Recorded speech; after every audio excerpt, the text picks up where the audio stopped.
Assembly speaker గడ్డం ప్రసాద్ కుమార్ కు సరికొత్త తలనొప్పి మొదలైందట. ఇది ఇలాగే కొనసాగితే రాజకీయంగా నష్టమని భావిస్తున్నారట. ఇందుకు ఆయనకు వచ్చిన కష్టం ఏంటి?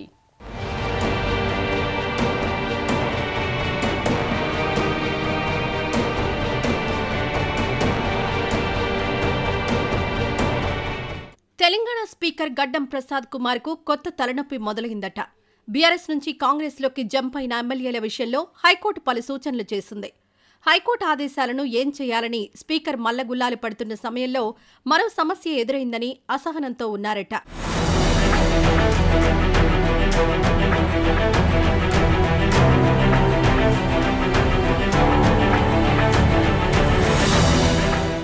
స్పీకర్ ప్రసాద్ వికారాబాద్ నుంచి ఎమ్మెల్యేగా ఎన్నికయ్యారు. ఇక పక్కనే ఉన్న చేవెళ్ల నుంచి బీఆర్ఎస్ టికెట్పై కాల యాదయ్య గెలిచారు. ఆ తర్వాత యాదయ్య కాంగ్రెస్ పార్టీలో చేరారు. ఇంతవరకు బాగానే ఉన్న స్పీకర్ నియోజకవర్గమైన వికారాబాద్ రాజకీయాల్లో కాల యాదయ్య వేలు పెడుతున్నారట. అక్కడి కాంగ్రెస్ నాయకులతో నిత్యం టచ్లో ఉండడమే కాకుండా సీఎం రేవంత్ రెడ్డి వద్దకు కూడా తీసుకొని పోయారట.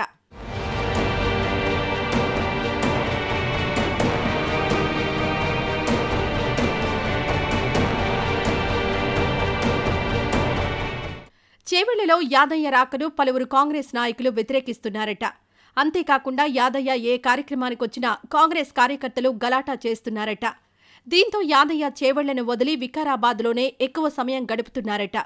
తన నియోజకవర్గంలో యాదయ్య పెత్తనాన్ని స్పీకర్ గడ్డం ప్రసాద్ భరించలేకపోతున్నారట.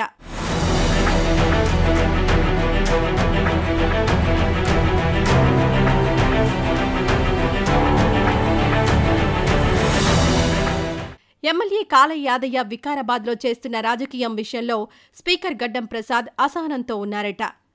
ఇప్పటికే ఇద్దరి మధ్య కోల్డ్ వార్ కూడా నడుస్తోందట. తన నియోజకవర్గంలో యాదయ్య చేస్తున్న రచ్చను సీఎం రేవంత్ రెడ్డి దృష్టికి తీసుకెళ్లాలని స్పీకర్ భావిస్తున్నారట. ఇకపై ఆలస్యం చేస్తే వికారాబాద్లో కూడా కాంగ్రెస్ను యాదయ్య నాశనం చేస్తాడనే చర్చ జరుగుతోందట. మరి ఈ కోల్డ్ వార్ విషయంలో సీఎం రేవంత్ ఎలాంటి నిర్ణయం తీసుకుంటారో వేచి చూడాలి.